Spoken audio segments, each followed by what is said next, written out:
பிஸ்மில்லாஹ் வல்ஹம்துலில்லாஹ் வஸ்ஸலாத்து வஸ்ஸலாமு அலா ரசூலில்லாஹ் வ அலா ஆலிஹி வ அஸ்ஹாபிஹி அஜ்மஈன். அம்மா பஅத். அன்பார்ந்தவர்களே, இஸ்லாத்தின் 5 கடமைகளில் 3வது கடமையான ஜகாத் பற்றி இன்றைய தினம் பார்ப்போம். ஜகாத் என்பது அல்லாஹ் சுப்ஹானஹு வ தஆலா பொருள் ரீதியாக கடமையாக்கிய ஒரு கட்டாய கடமையாக இருக்கிறது.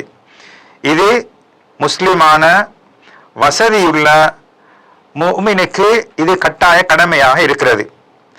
இந்த ஜகாத்தை நிறைவேற்றுவது தனது பொருளாதாரத்தை தூய்மைப்படுத்திக் கொள்வதற்காகவும், தனது சகோதரர்களான ஏழைகள் வறியவர்களுடன் சேர்ந்து நடப்பதற்காகவும், இன்னும் ஜகாத் எடுப்பதற்கு தகுதியானவர்களுக்கு கொடுப்பதற்காகவும் அல்லாஹ் இந்த பொருளாதாரம் சார்ந்த இந்த விடயத்தை அல்லாஹ் கடமையாக்கி இருக்கிறான்.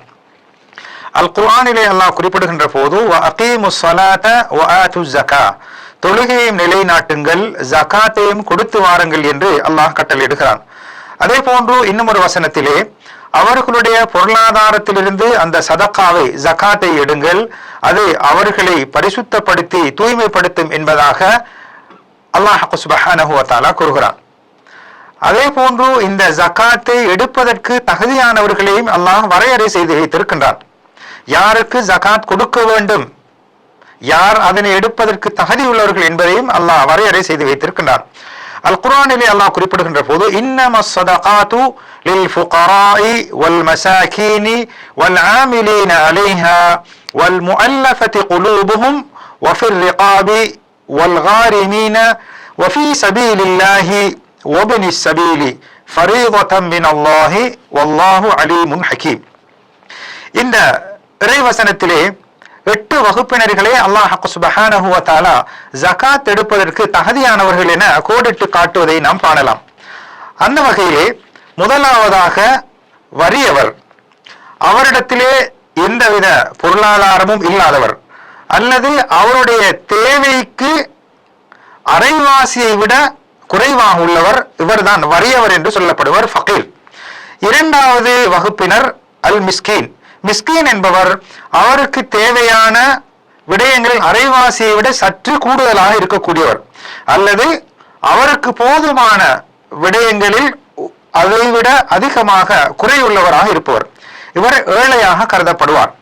3வது வகுப்பினர் அந்த நாட்டிலே இருக்கக்கூடிய பொறுப்பாளர் ஜகாத்தை ஒன்று சேர்த்து அதனை பாதுகாத்து களஞ்சியப்படுத்தி விநியோகம் செய்வதற்காக பொறுப்பாளரால் நியமிக்கப்பட்டவர்கள். எனவே ஜகாத்துடைய சொத்துக்களை சேர்த்து பாதுகாத்து விநியோகம் செய்வதற்குரிய அந்த ஜகாத்துடைய வேலையில் ஈடுபடக்கூடியவர்களுக்கும் ஜகாத் கொடுக்கலாம். 4வது வகுப்பினர்கள் உள்ளம் விலகியவர்கள், புதிதாக இஸ்லாத்தை தழுவியவர்கள், அவர்களுடைய இஸ்லாத்திலே நிலையாக இருப்பது ஆதரவு வைக்கப்படக்கூடிய, காஃபிர்களுடைய கெடுதிகளை விட்டும் பாதுகாப்பு பெறக்கூடிய, அல்லது அவர்களுடைய உள்ளம் இதன் மூலமாக இலகுத்தன்மையை ஏற்படுத்தும், அவர்களுடைய ஈமான் அதிகரிக்கும், முஸ்லிம்களுடைய விடயங்களிலே ஈடுபடக்கூடியவர்களுடைய ஈமான் இன்னும் அதிகரிக்கும் போன்ற காரணிகளை வைத்து இஸ்லாத்தை தழுவியவர்களுக்கும் இந்த ஜகாத் கொடுக்கலாம். 5வது வகுப்பினர்கள் அடிமையை உரிமையிடுவது, அல்லது முஸ்லிம்களில் சிறை கைதிகளாக இருப்பவர்களை விடுதலை செய்வதற்காகவும் இந்த ஜகாத் பெறலாம். 6வது வகுப்பினர்கள் கடனாளிகள், அதாவது அவர் கடன் கொடுக்க வேண்டிய தேவையுடையவராக இருக்கிறார், அந்த கடனை நிறைவேற்ற முடியாமல் இருந்தால், அல்லது ஒருவர் இருவருக்கு மத்தியிலே உள்ள பிளவுகளை பிரச்சனைகளை தீர்ப்பதற்காக நடுவராக இருந்து அதற்காக கடன்பட்ட ஒருவர், அல்லது அவர் அந்த கடனை கொடுப்பதற்கு சக்தி இருந்தாலும் கூட இன்னும் ஒருவருடைய 2 நபர்களுடைய பிரச்சனையை தீர்ப்பதற்காக கடனாளியாக மாறினால் அவரும் ஜகாத் பெறுவதற்கு தகுதியுடையவராக இருக்கிறார். 7வது வகுப்பினர் வஃபீ சபீலில்லாஹ், அல்லாஹ்வுடைய பாதையிலே தியாகம் செய்யக்கூடியவர்கள். 8வது வகுப்பினர்கள் இப்னு சபீல், அதாவது பிரயாணத்திலே இருக்கின்ற போது அவருடைய பொருளாதாரங்கள் இழக்கப்பட்டு அவர் திரும்பி செல்வதற்கு போதுமான போதுமானவைகளுக்கு தேவையுடையவராக இருந்தார். அவருடைய வீட்டுக்கு திரும்பி செல்லும் வரும் வரை எந்த அளவுக்கு தேவையோ அதனை பெறுவதற்கு தகுதியானவராக இருக்கிறார்.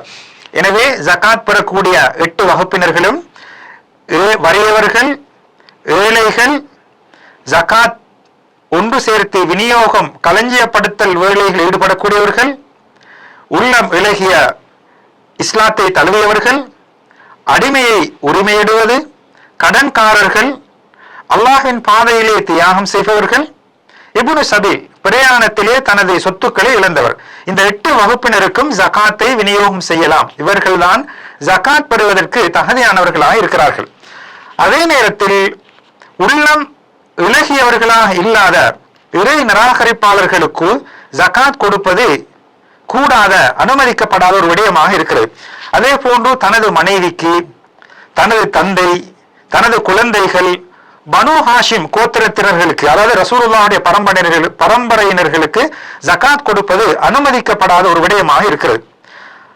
அதே போல் ஜகாத் அதனுடைய நிசாபை அடையாவிட்டால் அந்த பொருள்களுக்கும் ஜகாத் கொடுக்க வேண்டிய தேவை கிடையாது. ஒரு பொருளுக்கு ஜகாத்துடைய அந்த நிசாப் அளவை எட்டி கொண்டால்தான் அதிலே ஜகாத் கடமையாகும். அதே போன்று தனக்காக பயன்படுத்தக்கூடிய, தான் பயன்பெறுவதற்காக பயன்படுத்தக்கூடிய வீடு அல்லது வாகனம் அல்லது ஆடைகள் போன்றவற்றுக்கும் ஜகாத் கொடுப்பது கடமையாக மாட்டாது. ஆபரணங்களை பொறுத்தவரையிலே, அதாவது அணிவதற்காக பயன்படுத்தக்கூடிய அந்த தங்கத்திலான ஆபரணங்களை பொறுத்தவரையிலே அறிஞர்களுக்கு மத்தியிலே கருத்து வேற்றுமைகள் இருக்கின்றன. அதிகமான அறிஞர்களுடைய கருத்தின் பிரகாரம் பயன்படுத்தக்கூடிய நகைகளுக்கு ஜகாத் கடமையாகாது என்பதுதான் அவர்களுடைய நிலைப்பாடாக இருக்கிறது. அடுத்ததாக ஜகாத் கடமையாக கூடிய பொருட்களை நாம் எடுத்துக்கொண்டால், முதலாவது நாணயம். இதிலே தங்கம், வெள்ளி, நாணயங்கள் அடங்கும். உதாரணமாக தங்கத்தை பொறுத்தவரையிலே அதனுடைய நிசாப் அளவு, ஜகாத் கடமையாவதற்கான அளவு என்னவென்றால் 85 கிராம், 85 கிராம்ஸ், அதாவது 85 கிராமை அடைந்தால் தங்கத்திலே ஜகாத் கடமையாகும். வெள்ளியை பொறுத்தவரையிலே 595 கிராம், 595 கிராம் அடைந்தால் வெள்ளியிலே ஜகாத் கடமையாகும். அதாவது நாணயங்களை பொறுத்தவரையிலே அது ஜகாத் தங்கத்துடைய அளவு அல்லது வெள்ளியுடைய அளவுக்கு எந்த அளவு பெருமானம் இருக்கிறதோ அந்த அளவு இருந்தால் நாணயங்களிலும் ஜகாத் கடமையாகும். இவ்வாறு இந்த தங்கம், வெள்ளி, நாணயங்களுக்கு ஒரு வருடம் முழுமை பெற்றுவிட்டால் அதற்கு பின்னால் அவர்கள் கணக்கிட்டு 100க்கு 2.5 வீதம் 2.5 ஜகாத்தாக நிறைவேற்ற வேண்டும். இந்த ஜகாத்தை கணக்கிடுவதற்கான இலகுவான முறையாக எடுத்துக்கொள்வோமானால் அந்த 100 விகிதத்தை 40ஆல் பிரித்தால் வரக்கூடிய அளவுதான் 100க்கு 2.5 வீதமாக அது காட்டும். எனவே இது ஒரு இலகுவான கணக்கெடு முறையாக இருக்கிறது. அது பற்றி அறிவுடையவர்களுடன் கலந்து ஆலோசித்து கேட்டு தெரிந்து கொள்வது மிகவும் விருப்பத்துக்குரிய விடயமாக இருக்கிறது. இரண்டாவது ஜகாத் கடமையாக கூடிய அந்த வகையில் உள்ளதுதான் பஹீமத்துல் அன்ஆம், கால்நடைகள். முதலாவது தங்கம், வெள்ளி, நாணயங்கள், இரண்டாவது கால்நடைகள். கால்நடைகளை பொறுத்தவரையிலே ஒட்டகம், ஆடு, மாடு, இந்த மூன்றிலும் தான் ஜகாத் கடமையாகும். இந்த கால்நடைகளை பொறுத்தவரையிலே தானாக இயற்கையாக புட்களை மேய்ந்து அது வளர்ப்பு பிராணியாக இருக்கக்கூடிய கால்நடைகளில் தான் ஜகாத் கடமையாகும். அதே நேரத்தில் அந்த கால்நடைகள் அவர்களுடைய வேலை செய்வதற்காகவோ அல்லது விவசாய அந்த நிலங்களை உழுவதற்காகவோ அல்லது தண்ணீர் இறைப்பதற்காக பயன்படுத்தப்படுமாக இருந்தால் அந்த கால்நடைகளில் ஜகாத் கடமையாக மாட்டாது. வெறுமனே வளர்ப்புக்காக செல்வங்களை அதிகப்படுத்திக் கொள்ள வேண்டும் என்ற நோக்கிலே தானாக வளரக்கூடிய அந்த கால்நடைகள் தான் ஜகாத் கடமையாகும். இந்த கால்நடைகளிலே ஜகாத் கடமையாக கூடிய அளவை, நிசாபை பார்ப்போமானால் ஒட்டகங்கள் இருந்தால் அதுதான் ஒட்டகத்துடைய அளவாக இருக்கிறது. மாடுகளை பொறுத்தவரையிலே 30 மாடுகள் இருந்தால் அதிலே ஜகாத் கடமையாக கூடிய அளவு 30ஆக கணிக்கப்படும். ஆட்டை பொறுத்தவரையிலே 40 ஆடுகள் இருந்தால் அதுதான் ஜகாத்துடைய நிசாப் அளவாக இருக்கிறது. எனவே 5 ஒட்டகங்கள் இருந்தால் ஜகாத் கொடுக்க வேண்டும், 30 மாடுகள் இருந்தால் ஜகாத் கொடுக்க வேண்டும், 40 ஆடுகள் இருந்தால் ஜகாத் கொடுக்க வேண்டும். எனவே இதனுடைய விரிவான விளக்கங்களை ஹதீஸ்களிலே நாம் காணலாம். எனவே அதற்கு ஜகாத் கொடுப்பதற்கு தகுதியானவர்கள் அது சம்பந்தமான விளக்கங்களை, மார்க்க சட்ட விளக்கங்களை உரியவர்களிடம் கேட்டு தெரிந்து அவை நிறைவேற்றுவதற்கு முயற்சிக்க வேண்டும். மூன்றாவது ஜகாத் கடமையாக கூடிய விடயம்தான் பூமியிலிருந்து வெளியாகக்கூடிய, அதாவது பூமியிலிருந்து முளைக்கக்கூடிய விவசாய, அதாவது தானியங்கள், அதே போன்று பல வகைகள். இந்த பல வகைகளை பொறுத்தவரையிலே அந்த பழங்கள் நிறுக்கப்படக்கூடிய, அதாவது ஒரு அளவு நிறுவையிலே நிறுக்கக்கூடிய பழங்களாக இருக்க வேண்டும். அந்த பழங்களை சேமித்து களஞ்சியப்படுத்தி தேக்கி வைக்கக்கூடிய விடயமாக இருக்க வேண்டும். அதாவது களஞ்சியப்படுத்துவதற்கு தகுதியான பல வகைகளாக இருக்க வேண்டும். உதாரணமா கோதுமை, அதே போன்று ஈத்தம் பழங்கள், அதாவது காய்ந்த திராட்சை பழங்கள், சோளம், இது போன்றவைகளை இந்த தானிய வகைகள் தான் ஜகாத் கொடுப்பதற்கு தகுதியானவைகளாக இருக்கும். அதே நேரத்திலே அந்த பூமியிலிருந்து விளையக்கூடிய அந்த விளை பழங்கள், தானியங்கள் சேமித்து வைப்பதற்கு அதாவது தகுந்ததாக இல்லாமல் இருக்குமானால் அவைகளே ஜகாத் கடமையாக மாட்டது. உதாரணமா பூசணி, வட்டக்காய், மாதுளம் பழம், வாழைப்பழம் போன்றவைகள் சேமித்து வைப்பதற்கு முடியாதவைகளாக இருப்பதன் காரணமாக அதிலே ஜகாத் கடமையாக மாட்டாது. அதே போன்று இந்த தானியங்களிலே ஜகாத் கொடுக்கக்கூடிய அந்த நிசாப் அளவை பற்றி நபி அவர்கள் சொல்லுகின்ற போது அதாவது அந்த ஈத்தம் கனிகளிலே பழங்களிலே 5 அவுசுக் இல்லாத அந்த தானிய பழங்களிலே ஜகாத் கடமையாக மாட்டாது என்று நபி அவர்கள் அவருடைய நிசாபு அளவை பற்றி கூறும்போது கூறினார்கள். வசக் என்பது அதாவது அது அளக்கக்கூடிய, அதாவது ஒரு அளவை காட்டக்கூடிய ஒரு விடயமாக இருக்கிறது. அத நிறுவையில் அல்ல, ஒரு அளவை காட்டக்கூடிய ஒன்றாகத்தான் வசக் என்ற அந்த அரபு மொழியிலே கூறக்கூடிய அந்த அளவு நிறுவை குறிக்கின்றது. நிறுவை அல்ல, ஒரு அளவு. இதனை 300 சாக்கு ஏற்றதை போன்றுதான் அந்த வசக் இருக்கும். எனவே அந்த கோதுமையை கணக்கிடுகின்ற போது கிட்டத்தட்ட 612 கிலோகிராம், அதாவது 612 கிலோகிராம் அளவுக்கு அந்த தானியங்கள் இருந்தால்தான் ஜகாத் கடமையாகும். இதுதான் ஜகாத் கடமையாவதற்கான அளவாக இருக்கிறது. இந்த பூமியிலிருந்து விளையக்கூடிய இந்த தானிய வகைகளை பொறுத்தவரையிலே அது அறுவடை செய்கின்ற போது அந்த அறுவடை செய்வதற்கு தகுந்ததாக, அதற்கு முத்தியதாக, அறுவடை செய்வதற்கு தகுதியானதாக இருக்க வேண்டும்.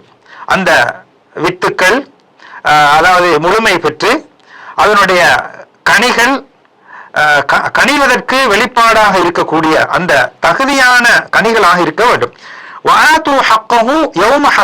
அல்குர்ஆன் கூறுகிறது, அந்த அறுவடை செய்யும் நாளில், அப்படின்னா அறுவடை செய்வதற்கு தகுதியான அந்த அறுவடை செய்கின்ற அந்த பக்குவத்தை அடைந்த அந்த தானியங்களிலே அதற்குரிய ஹக்கை கொடுத்து விடுங்கள் என்று அல்குர்ஆன் கட்டளையிடுகிறது. எனவே இந்த 612 கிலோகிராம்களை எடையை கொண்ட அந்த தானியங்களுக்கு ஜகாத் கொடுக்க வேண்டும். எந்த அளவு கொடுக்க வேண்டும் என்றால், அந்த தானிய வகைகள் பல வகைகள் எந்தவித செலவும் இல்லாமல் மழை நீரினால் அல்லது நீரூற்றுக்களினால் வளருமாக இருந்தால் அதற்கு 10% ஜகாத் கொடுக்க வேண்டும். அதே நேரத்திலே அந்த விளை நிலையங்கள், அந்த தானிய வகைகள், கனி வகைகள் செலவழிப்பதன் மூலமாக சிரமத்துக்கு, அதாவது சிரமத்துடன் செலவுகள் செய்து அது வளர்க்கப்படுமாக இருந்தால் அதற்கு 20% ஜகாத் கொடுக்க வேண்டும். எனவே மழை தண்ணீரில் விளைந்தால் 10%, செலவுகள் செய்து அதன் மூலமாக விளைந்தால் 20% ஜகாத் கொடுக்க வேண்டும். 4வது வகை ஜகாத் கொடுக்கக்கூடிய பொருளை பொறுத்தவரையிலே அது வியாபார பொருட்கள். வியாபார பொருட்கள் என்பது அது எந்த பொருட்களாக இருந்தாலும் அதனை வாங்குவதற்கு, விற்பதற்கு, அதிலிருந்து லாபம் பெறுவதற்காக, அது வியாபாரத்துக்காக பயன்படுத்தப்படுமாக இருந்தால் அந்த வியாபாரத்துக்காக பயன்படுத்தக்கூடிய அந்த பொருட்களை கணக்கிட வேண்டும்.